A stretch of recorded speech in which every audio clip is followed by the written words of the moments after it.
got to get into this. Now, we know the refs in the WNBA, complete jokes, Home Depot workers, Target workers, Best Buy customer service phone reps, okay? We know they are not legitimate referees. They do odd jobs. They paint houses. They fix plumbing, all types of stuff. They're not professional referees.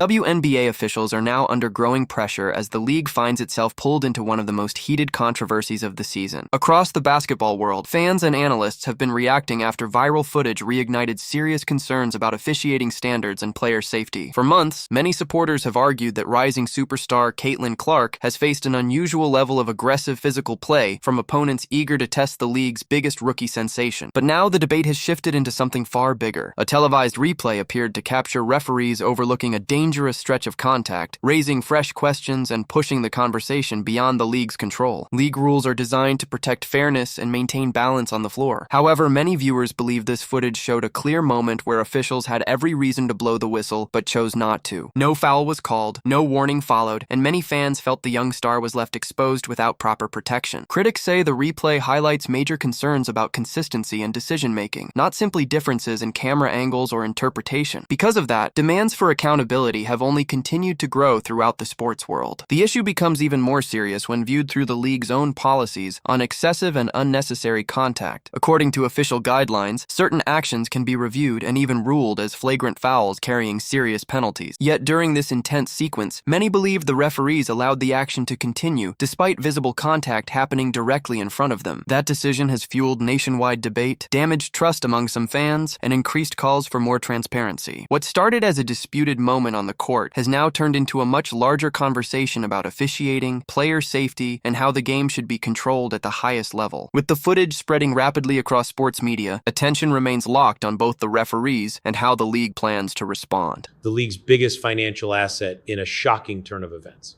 And yes, they're wanted all over the news now. This is crazy, man. They are all over Fox News getting absolutely slaughtered. Let's check it out. All right.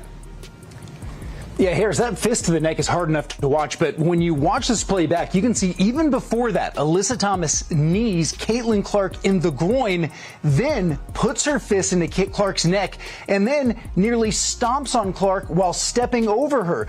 The ball is already gone by the time any of that happens, and despite... And we can't forget who let this go down. These are the two that are wanted on the news. WNBA Rico. Despite a ref being right there, they didn't call anything.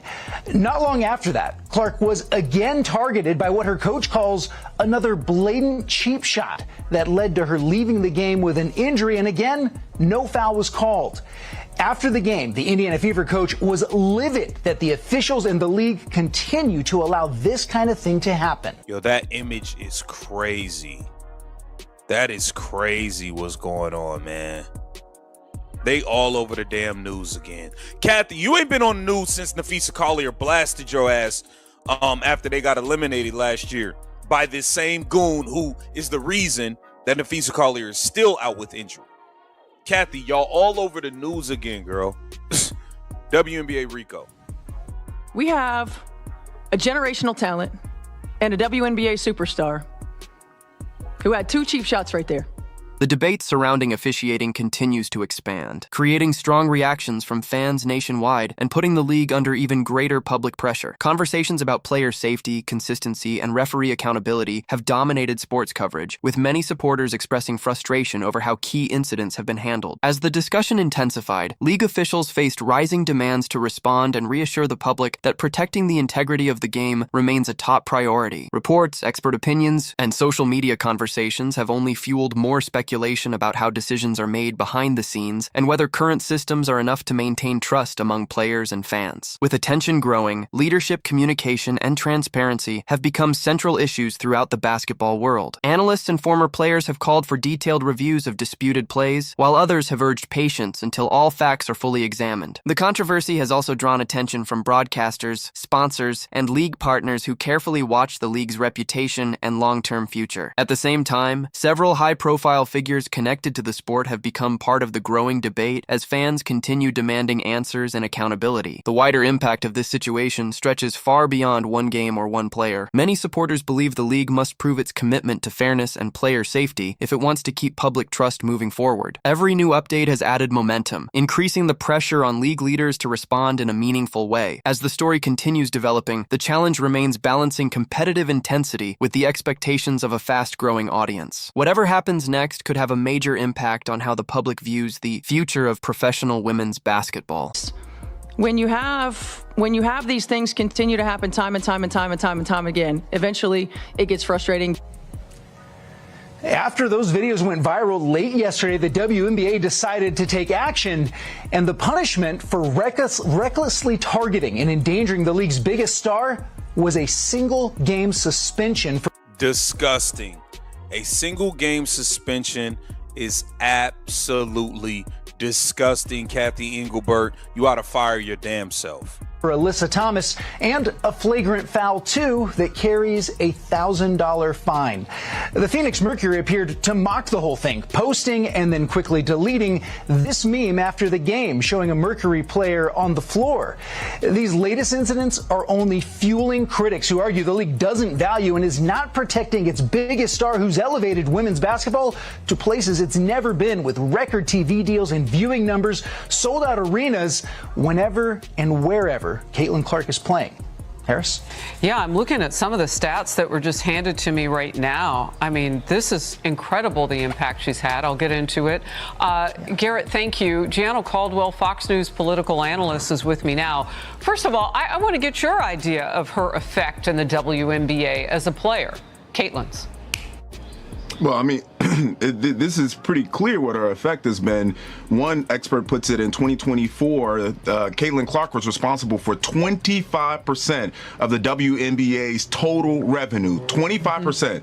That's massive. The numbers, the viewers. Why the league now finds itself in a difficult position as pressure continues mounting from fans, analysts, and media voices demanding more transparency. Many believe the next decision could have lasting consequences for how the sport is viewed by the public. If officials take major disciplinary action, they may face criticism from those who feel the controversy has been exaggerated. But if concerns are not addressed in a convincing way, questions about accountability and consistency will likely remain at the center of the conversation. This difficult balancing act has become one of the toughest challenges league leadership is facing right now. What makes the issue even more complicated is the growing power of fan influence. Across social media, television, and online communities, supporters have become heavily invested in the debate and are demanding clear explanations. Many fans say they want greater transparency when it comes to officiating decisions and player safety protocols. Meanwhile, Caitlin Clark and those around her have mostly stayed focused on basketball, avoiding unnecessary public drama and letting what happens on the court speak for itself. That approach has only increased interest in the story, as every replay, media segment, and public reaction continues fueling debate across the basketball world. As the controversy grows, calls for an independent review have become even louder. Critics believe a full investigation could help rebuild trust, while supporters of the league argue that existing systems should be allowed to function. No matter where opinions stand, one thing is certain. This issue has grown far beyond a single disputed moment. It has become a larger discussion about leadership, fairness, transparency, and the future of professional women's basketball. With public attention still locked on the story, every passing day brings more pressure for league officials to provide answers and prove the integrity of the game remains protected. She comes off as soft, she comes off as weak, she comes off as a brat, she comes off as too...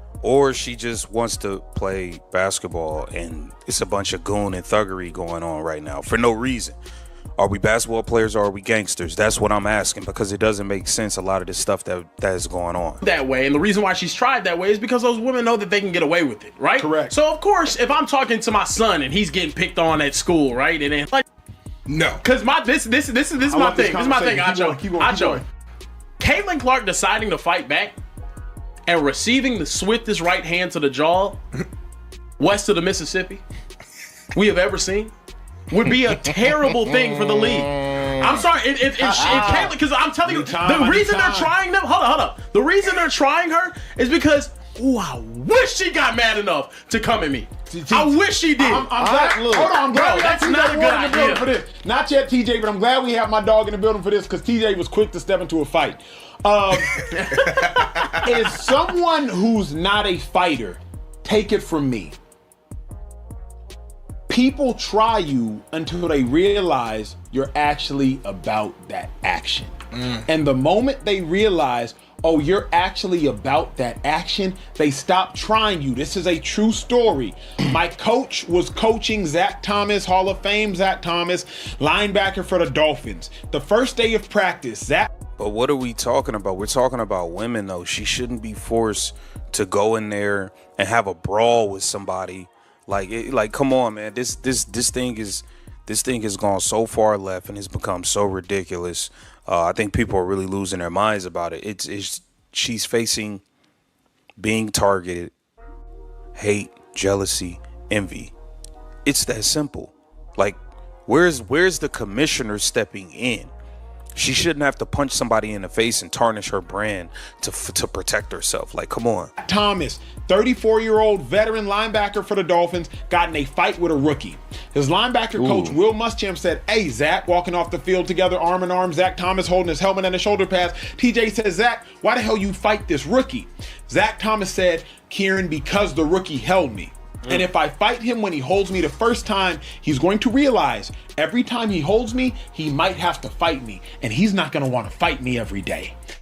And I took that principle, Kieran, and I ran with it. I ran with it going into my senior year after I heard that story. Not because I'm a fighter. Because you got to remember, bruh, every time, they're not going to want to fight you, Caitlin.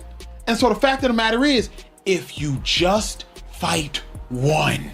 Questions surrounding league culture, officiating standards, and the unspoken expectations of competition have now become major national talking points. What began as one controversial incident on the court has expanded into a much bigger debate about accountability, transparency, and the future of the WNBA. Fans throughout the basketball world continue sharing strong opinions, with many calling for clearer answers about how major decisions are reviewed and enforced. As public attention continues growing, league officials face mounting pressure to respond while preserving confidence in the fairness of the game. The controversy has sparked endless conversations among supporters, analysts, former players, and media figures. Many believe the footage raises important concerns that deserve serious review, while others argue it is too early to draw final conclusions before all facts are fully understood. Regardless of where opinions fall, the situation has exposed the intense level of scrutiny professional sports now face in the modern era. Every replay, public statement, and new development is instantly examined by fans who demand consistency, fairness, and accountability